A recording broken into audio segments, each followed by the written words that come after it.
जब एक ब्राह्मण पहली बार गया गुरुद्वारे में, कहते हैं सच्ची यात्रा तब शुरू होती है जब इंसान अपने मन के प्रश्नों का उत्तर खोजने निकलता है। एक दिन एक ब्राह्मण पंडित जो वर्षों से वेद, उपनिषद और ध्यान साधना का अभ्यास कर रहा था, पहली बार अपने जीवन में एक सिख गुरुद्वारे में पहुंचा। उसके मन में जिज्ञासा थी, यहाँ पूजा कैसे होती है, यह लोग किसे प्रणाम करते हैं। वो आदरपूर्वक अंदर गया। संगीत की मधुर धुन गूंज रही थी, एक ओंकार सतनाम। कोई मूर्ति नहीं थी, ना कोई दीपक या थाली, बस शब्द, ज्ञान और प्रेम के शब्द जो सीधे मन में उतर रहे थे। वो चुपचाप बैठ गया और सुनने लगा गुरु ग्रंथ साहिब जी का पाठ। हर शब्द में उसे लगा यह केवल भक्ति नहीं बल्कि ज्ञान, सेवा और ध्यान की यात्रा है।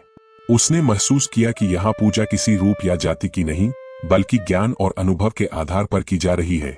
फिर उसने देखा गुरु ग्रंथ साहिब में केवल सिख गुरुओं की वाणी नहीं थी, बाबा फरीद, संत रविदास, नामदेव और अन्य संतों की वाणी भी समान आदर से रची गई थी। वो चौंक गया, अगर मैं सिख होकर गुरु ग्रंथ साहिब को नमन करता हूँ तो मैं केवल गुरु नानक को नहीं बल्कि सभी संतों और उनके ज्ञान को प्रणाम कर रहा हूँ। यही तो गुरु नानक की महानता थी। उन्होंने समाज को सिखाया कि सच्चा धर्म जाति या धर्म से नहीं, ज्ञान और प्रेम से मापा जाता है। उसने धीरे धीरे समझा कि ध्यान और साधना ही वह सेतु है जो हर धर्म, हर आस्था को परमात्मा से जोड़ता है। चाहे कोई राम कहे, अल्लाह, गोविंद या वाहेगुरु, शब्द अलग है पर अनुभूति एक ही है। हमारा शरीर शब्द का अर्थ नहीं जानता, पर ज्ञान, प्रेम और संतों के अनुभव हमें उस एक परम सत्य तक पहुंचाते हैं। फिर ब्राह्मण को लंगर में बैठने के लिए कहा गया। वहां ब्राह्मण, सिख, गरीब, अमीर सब एक कतार में बैठे थे। कोई ऊंचा नहीं, कोई नीचा नहीं, सभी एक भाव से भोजन कर रहे थे। उसने महसूस किया सच्ची भक्ति सिर्फ शब्दों या रस्मों में नहीं बल्कि सेवा, प्रेम और संभाव में है। उसने गुरु ग्रंथ साहिब के आगे झुककर प्रणाम किया।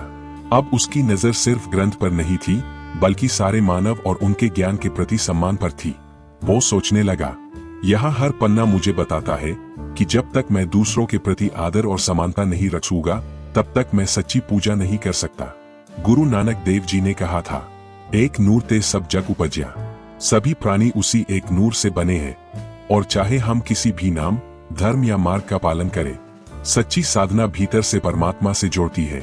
उस दिन ब्राह्मण ने समझा, सच्ची भक्ति बाहर नहीं, भीतर की नीरवता, ध्यान और ज्ञान में होती है। चाहे तुम राम, अल्लाह, गोविंद या वाहेगुरु का ध्यान करो, अगर मन शुद्ध और ध्यान स्थिर है तो हर नाम तुम्हें उसी एक सत्य तक पहुंचाएगा।